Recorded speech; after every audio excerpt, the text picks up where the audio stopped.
Guna mewakili kepentingan hukum klien dan mencoba menyelesaikan perselisihan, seefektif mungkin, terkait adanya dugaan penyerobotan lahan yang dilakukan PT Palmindo, terkait lahan transmigrasi Rejosari, yang sudah mengantongi sertifikat, yang beralamatkan di Desa Membalong, Kecamatan Membalong, tepatnya pada hari Sabtu tanggal 4 Desember tahun 2021.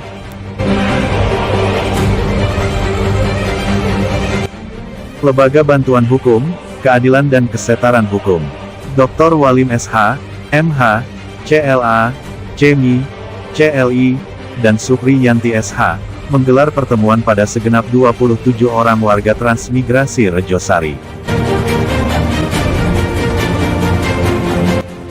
Sejauh ini berdasarkan hasil pemantauan di lapangan, tim redaksi TV online Belitung Televisi Berita di Lapangan, tampak para advokasi Dr. Walim SH, MH, dan Yanti SH, melakukan penjelasan bagaimana fungsional seorang advokasi pada masyarakat transmigrasi, adapun materi yang disampaikan, menganalisis dan menguraikan masalah hukum.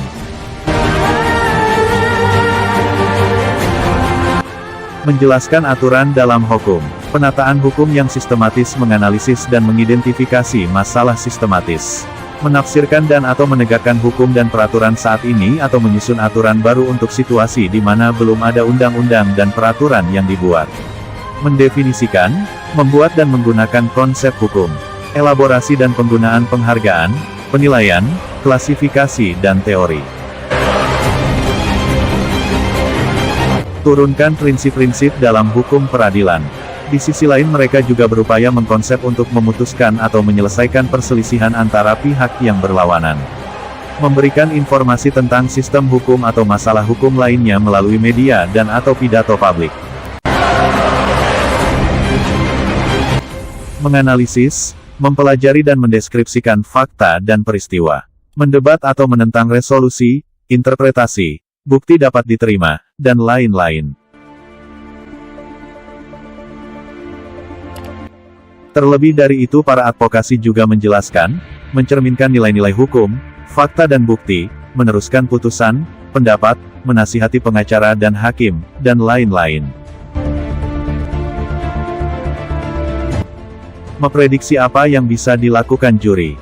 Mengautentikasi atau mengkritik sistem politik. Belajar, mentransfer dan menyebarkan pengetahuan. Sejauh ini para advokasi tersebut, guna mewakili kepentingan hukum klien dan mencoba menyelesaikan perselisihan seefektif mungkin. Mereka juga memiliki peran penasehat dan tetap berhubungan dengan rekanan. Selama prosedur, mereka menyiapkan dokumen prosedural, mengajukan kasus ke pengadilan dan berkorespondensi dengan otoritas kehakiman. Sejauh ini guna menyikapi kasus tersebut serta guna menjelaskan peran penting pengacara dalam kasus pidana, Dr. Walim SH, MH, CLA, CMI, CLI, dan Supri Yanti SH, memberikan penjelasan mengenai memberikan nasihat hukum pada klien. Kuasa hukum seyogyanya berperan memberikan nasihat hukum pada klien yang dibelanya, baik posisinya kliennya sebagai korban maupun tersangka.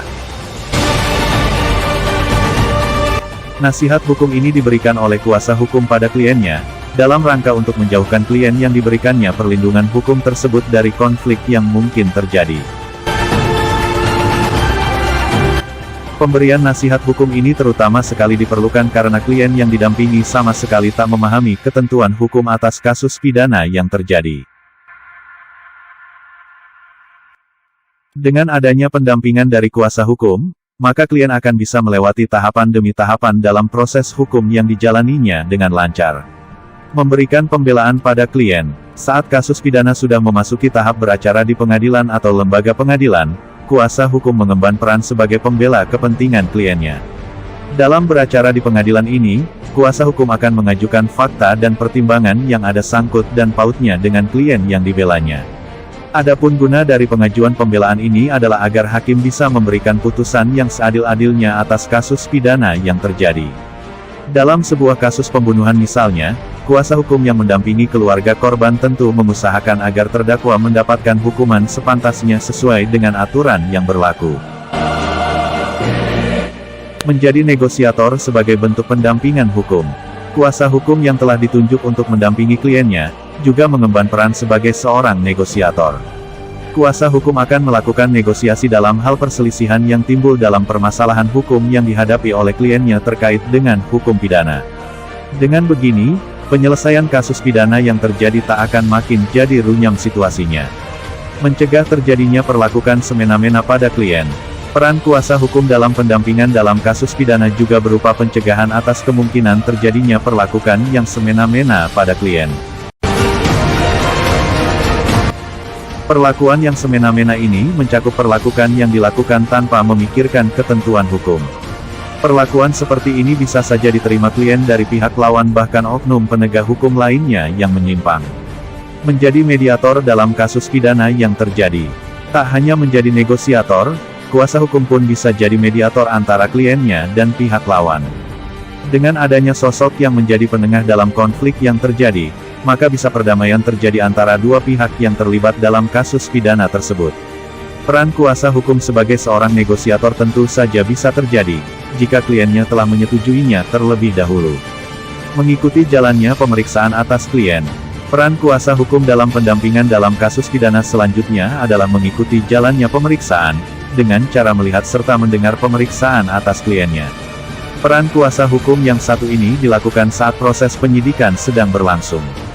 Kehadiran kuasa hukum saat pemeriksaan ini tentu saja didasari atas persetujuan dari pihak penyidik. Perlu diketahui juga bahwa kehadiran kuasa hukum saat dilakukan pemeriksaan atas kliennya di tahap penyidikan ini adalah secara pasif. Secara pasif maksudnya adalah bahwa kuasa hukum di sana hanya bertindak sebagai penonton saja, yakni hanya boleh melihat dan mendengar. Kuasa hukum pada tahapan ini tidak diperkenankan untuk memberikan nasihat pada klien yang dibelanya. Dengan hadirnya kuasa hukum saat pemeriksaan atas klien berlangsung, akan memberikan dukungan secara emosional pada klien. Klien, yang dalam konteks ini merupakan tersangka, secara tak langsung akan merasa terlindungi, sehingga akan berani mengungkapkan fakta atau kebenaran yang ia ketahui dan lakukan. Selain itu, kehadiran kuasa hukum saat pemeriksaan berlangsung juga akan membuat suasana pemeriksaan berjalan dengan manusiawi. Manusiawi maksudnya tak akan ada luapan emosi yang keluar dari pihak pemeriksa, yang tentu saja akan membuat klien si kuasa hukum jadi merasa tertekan. Menghindari terjadinya kesalahan dalam penyusunan dokumen. Adanya kuasa hukum akan bisa mencegah terjadinya kesalahan pada pembuatan gugatan, jawaban, duplik, replik, serta jenis pembuktian apapun yang diperlukan oleh klien. Kesalahan yang mungkin secara tak sengaja termuat dalam dokumen penting tersebut, akan bisa memperlambat proses persidangan, serta berakibat hukum yang merugikan klien. Menimbulkan rasa aman bagi klien. Peran kuasa hukum dalam pendampingan dalam kasus pidana selanjutnya adalah menimbulkan rasa aman bagi klien. Rasa aman dan terlindungi ini berlaku baik untuk klien yang berada di posisi sebagai korban maupun tersangka. Klien akan lebih merasa percaya diri, karena ia memiliki kuasa hukum yang akan memberikan pembelaan padanya, sehingga bisa memperoleh keadilan. Peran aktif di persidangan. Jika dalam pemeriksaan kuasa hukum sifatnya pasif, dalam persidangan yang bersangkutan diminta untuk bersifat aktif dalam membela kliennya. Hadirnya kuasa hukum di persidangan adalah untuk menggunakan hak-haknya, demi kebaikan kliennya. Hak yang dimaksud seperti hak bertanya jawab, hak mengajukan pembuktian, serta hak mengajukan pembelaan atau pledoi atas klien. Dari Kecamatan Membalong, Belitung, Redaksi TV Online Belitung Televisi Berita melaporkan.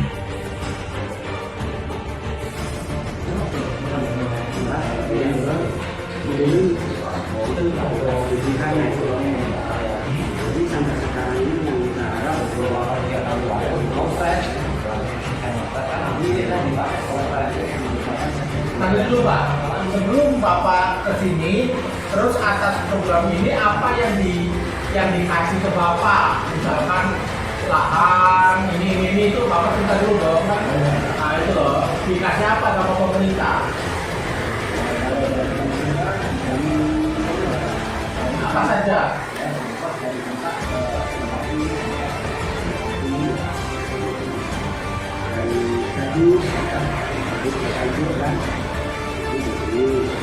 Kalau tanah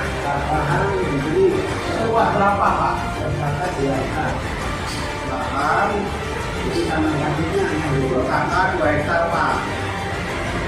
Terus kalian ini kita ini dulu ada lahan 2 hektar. Terus bukti pemberian itu apa Pak? Hanya omongan doang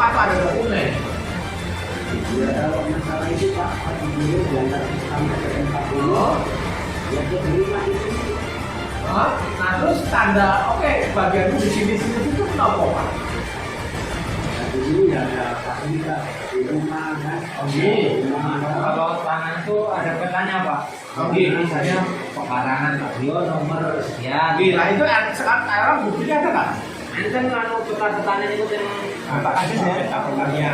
peta integrasi lahan yang diberikan untuk integrasi itu kan petanya Pak. Iya itu ya. Ada pertanian. Peta integrasi data itu kan. Kemudian lahannya kayak